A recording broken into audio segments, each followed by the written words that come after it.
वैष्णवी हगवणेंचं 9 महिन्यांचं बाळ कसपटे कुटुंबियांकडे सुपूर्द.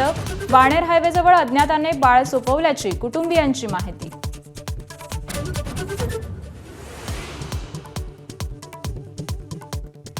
अजित पवारांकडून कसपटे कुटुंबांचं फोनवरून सांत्वन. लग्नाच्या वेळी कल्पना दिली असती तर लग्नच होऊ दिलं नसतं.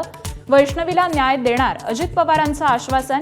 अदिती तटकरे आणि उदय सामंतांनीही घेतली सांत्वनपर भेट.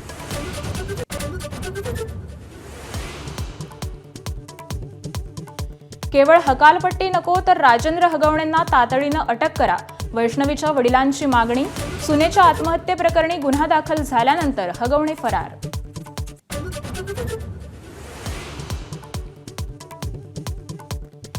नणंद करिश्मात छळाचं कारण तर नवरा घरात नसताना सासू सासरे दीर आणि नणंद मारहाण करायचे. हगवणेंची सोडून गेलेली मोठी सून मयुरीचा आरोप.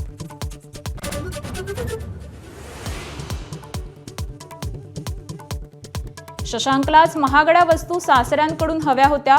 मयुरी जगतापचा आरोप. तर सासूने वैष्णवीच्या वडिलांकडे फॉर्च्युनर कार मागितल्याचं आपण स्वतः ऐकल्याचा दावा.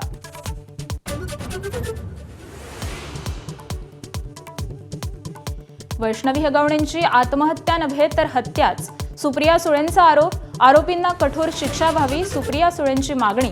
तर अजित पवारांचा यात काहीही संबंध नसल्याचंही विधान.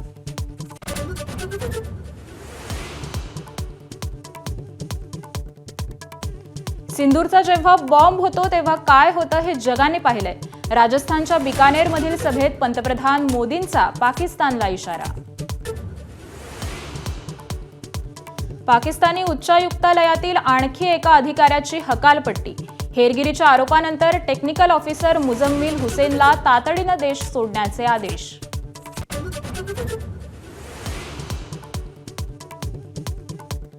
राजधानी नवी दिल्लीतील दहशतवाद्यांचा कट उधळला.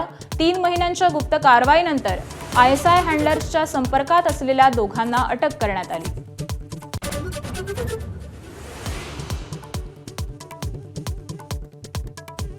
धुळ्यातील शासकीय विश्रामगृहात सापडलं कोट्यावधींचं घवाड. खोतकरांच्या स्वीय सहाय्यकाच्या नावे रूम बुक. तर ATS मार्फत चौकशी होणार मुख्यमंत्र्यांची घोषणा.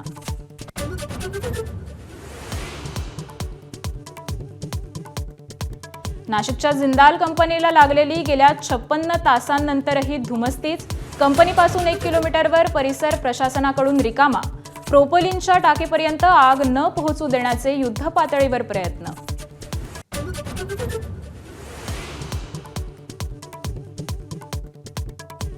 रत्नागिरी रायगडसह साताऱ्यातील घाट परिसरात पावसाचा रेड अलर्ट. तर सिंधुदुर्ग मध्य महाराष्ट्र वादळी वाऱ्यासह मुसळधार पावसाची शक्यता. ABP माझा, उघडा डोळे बघा नीट.